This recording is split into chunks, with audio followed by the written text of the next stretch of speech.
With the release of Black Myth Wukong, more people than ever are learning about Sun Wukong, the handsome Monkey King, than ever before. Here are the top 5 most hidden, esoteric secrets that make this iconic character the great sage equal to heaven. Number 1. Sun Wukong represents the mind. In the novel, Wukong allegorically represents the mind, which is capable of virtually anything, but when unbound by spirit, can easily cause violence and havoc. He is the embodiment of the Buddhist concept of the monkey mind, a restless and impulsive state of the human mind that must be controlled through spirituality, morality, and disciplined action. Number 2. The journey to the West is an allegory for group and individual redemption and enlightenment / the human experience. The overarching impetus of the group's journey in the novel is to retrieve sacred scriptures capable of saving the souls of the nation of China. In addition, the journey results in the ascension of the main character Tripitaka and Sun Wukong to Buddhahood.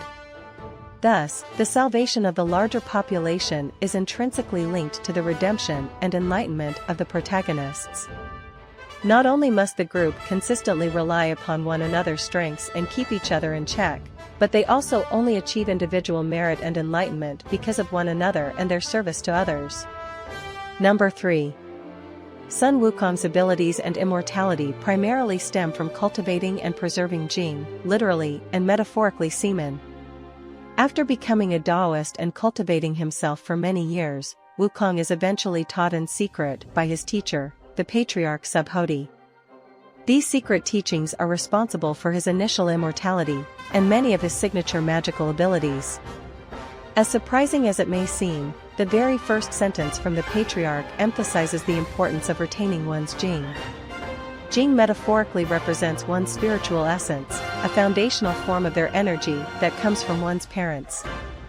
However, it is also frequently implicitly, and even explicitly, related to semen. Number 4. Sun Wukong is absurdly powerful.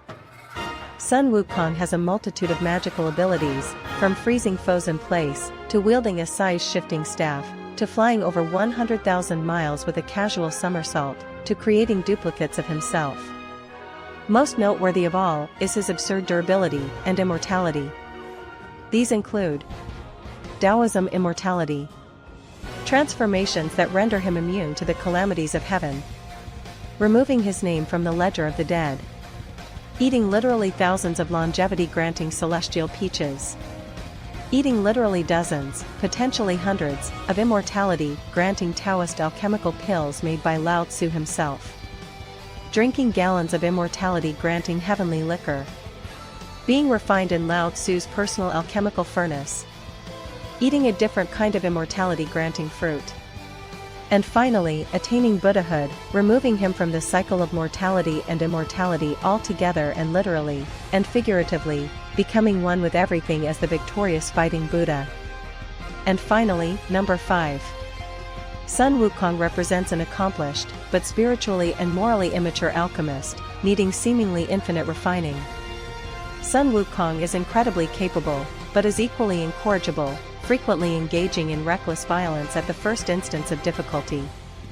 Because he is fundamentally the mind, what the mind wants to do, it does, unburdened by the inputs of the heart or spirit.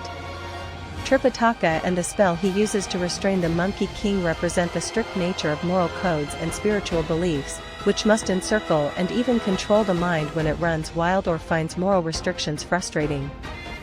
However, these codes can also be overly rigid, and even be abused by others, such as the many times Tripitaka is tricked into unjustly punishing Wukong for actions that, while violent, were necessary and justified in context.